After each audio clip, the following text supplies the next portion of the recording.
Campus operator, how can I help you?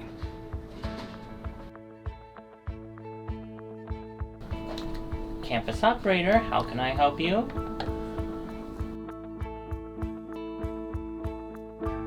It was a bit hard for me to find a job that would be able to accept me due to my rather limited skill. But the information technology office was able to hire me on for a federal work study job as a campus telephone operator.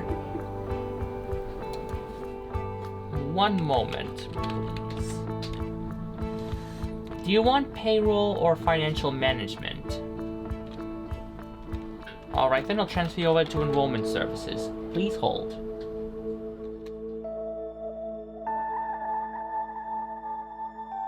Because he was not talking, I would say, Jonathan, this is a spoon.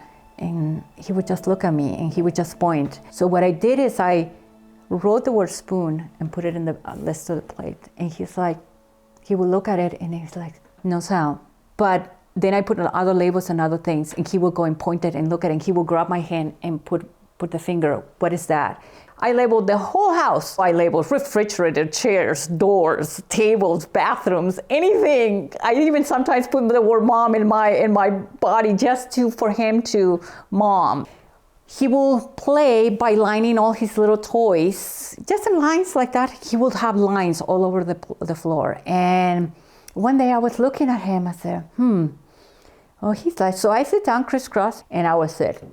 1, 2, 3, 4, 5, 6, 7, 8, 9, 10. So I did it for a couple of weeks. I went 1, 2, 3, 4, 5, 6, 7, 8, 9, 10.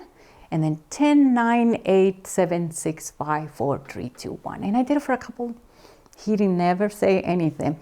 And one day I was in the kitchen doing the dishes, and all of a sudden in his room started saying 1, 2, 3, 4, 5, 6, 7, 8, 9, 10. 10, 9, 10, and I'm like, oh my God, he can talk. I started crying because I figure, Jonathan, he has a voice. So, Professor, how am I supposed to fix the lookup and the start of the shock? Yeah, so what you have here is you have a character walking, right? Yeah. And then you have him stopping and then reacting. So what we need to do is connect the walk to the stopping part. Okay? Yeah. Maybe let's get up and act that out for a second. Good.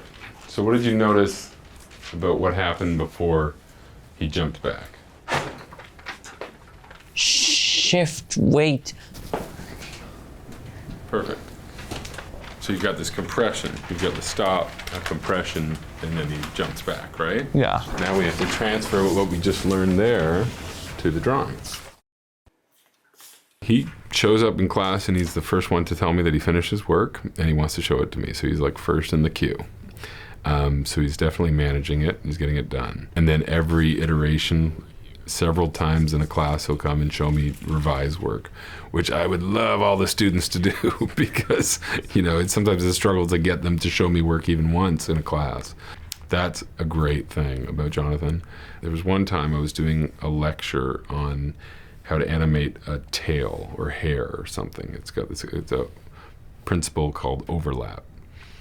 And it can get quite technical, and I'm doing drawings on the whiteboard and kind of frame by frame, showing them how it's done. And then they go off and they try it. Jonathan came back with almost a perfect tail, animated tail. I mean, it was so fluid, it was so smooth. And I said, Jonathan, how did you do it so well? I mean, this was their first time trying this principle, which is really takes a few times to get, but he nailed it. I said, did you study, cat tails on YouTube frame by frame? Did you read up on anatomy of a tail?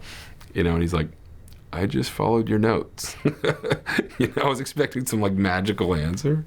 It was like the secrets of autism, but it's like, I just followed your notes. And I'm like, okay, well, you pay attention really well.